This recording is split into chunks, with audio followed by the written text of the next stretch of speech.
Lelo einaki mabe Olive Lembe mwasi ya Kabila babetaki lelo epai ya mbanda penza yoka vraiment ndenge babeti Olive amawa Olive Lembe babeti mabe vraiment abetami mabe vraiment mwasi ya Kabila abeti mwasi ya Kabila liboso abeti mama Olive ye wana pona nini kaka alobaki Kabila tika makambu ya RDC tika makambu ya RDC vraiment Kabila asiliki ayebisi mwasi na ye ke mama Olive alobi na tika mokonzi na tika makambu ya RDC na landa te babeta penza mama Olive bino mobomona vraiment ndenge babeti mama Olive boyoka ndenge awawa elekaki na Kenya pe bato ya Kenya bazalaki bamoni ndenge babeti mama Olive awa penza esalaki susi makasi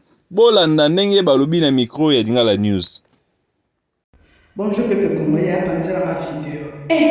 Mama indi na Kenya za ko bouger. Mama Olive na mbanda na bitumba grave. Yaya pona nini?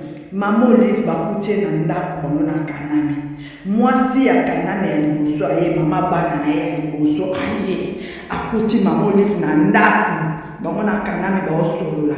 Nini Mama Olive au conseil Kanana atika pouvoir parce que Congo et ba Congolais ba lingi na ba Kanami te. Mama mwasi ya na Rwandaise. Bashuki ya mama panzela ma video peuple congolais. Mwasi na Rwandaise simbi Mama Olive.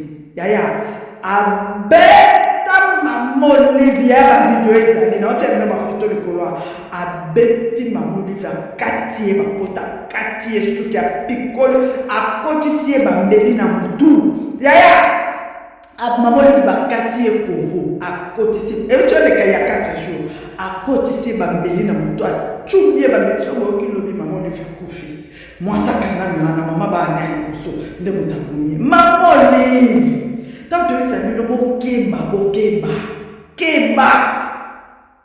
mama to isa bino Mama Olive za kitiketi na mbala abo chaka pingi bomoni photo ya likolo yaya za ba video na sende ba capture écran yaya na kochela bino ba video na sisa musala na zona na butu yaya bozozo ba video mobimba tanto isa bino faut beaucoup faire attention kana menema za bomo Mama Olive za ticket ba chakeka wana ke no po basa mascara pona pepe koma panzela ma video nazoya na pokwa bisula panzela ma video devene na presa fachi moya fanda na yo fachi fanda na yo mela seko bisula